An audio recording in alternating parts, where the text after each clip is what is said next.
पिछले कई दिनों से लगातार समाजवादी पार्टी के राज्यसभा सांसद रामजी लाल सुमन को लेकर दलित वर्सेस क्षत्रिय की लड़ाई सड़कों पर दिख रही है। 12 अप्रैल को आगरा में रामजी लाल सुमन के घर पर हमला होता है। उसके बाद अभी हाल ही में बुलंदशहर जाते समय समाजवादी पार्टी के राज्यसभा सांसद रामजी लाल सुमन के काफिले पर टायर फेंके जाते हैं, जिसमें उनकी गाड़ी एक्सीडेंट से बच जाती है।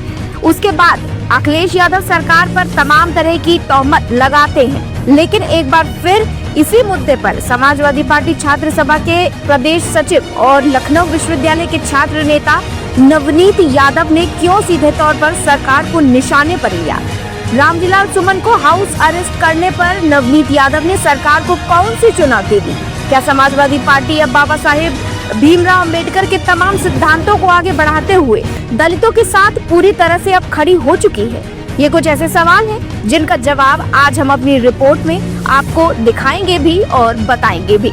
लेकिन उससे पहले ये जान लीजिए कि आखिरकार समाजवादी पार्टी छात्र सभा के प्रदेश सचिव नवनीत यादव ने किस प्रकरण को लेकर अपनी आवाज बुलंद की है और दलितों पर हो रहे अत्याचार को लेकर समाजवादी पार्टी छात्र सभा के प्रदेश सचिव नवनीत यादव ने दलितों को लेकर अखिलेश यादव, संविधान, सामाजिक न्याय और समानता की लड़ाई की कौन सी बात कहकर दलितों का मन जीत लिया है।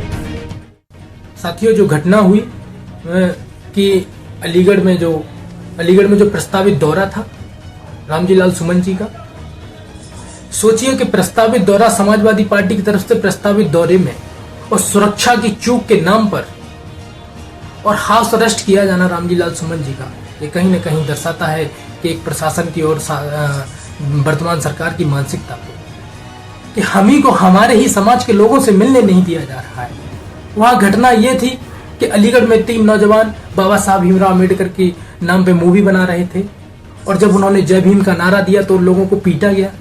और मजेदार बात तब हो जाती है कि उन्हीं 3 नौजवानों को जिनको बेरहमी से पीटा गया, उन्हीं का 151 में चालान काट के जेल भेज दिया गया। सोचिए कितनी गंभीरता वाली बात है। और वहीं एक तरफ जब टायर फेंके गए रामजी लाल सुमन जी के काफिले पर, तो क्या हुआ कि उन लोगों को शाम तक छोड़ दिया गया, पेन की स्याही नहीं सूख पाई तब तक उन लोगों को रिहा कर दिया गया।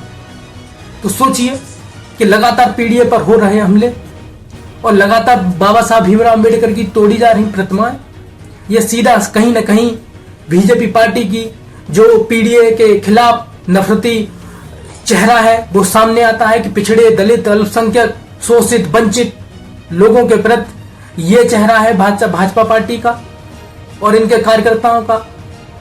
तो ये कहीं ना कहीं दोहरे चरित्र वाले लोग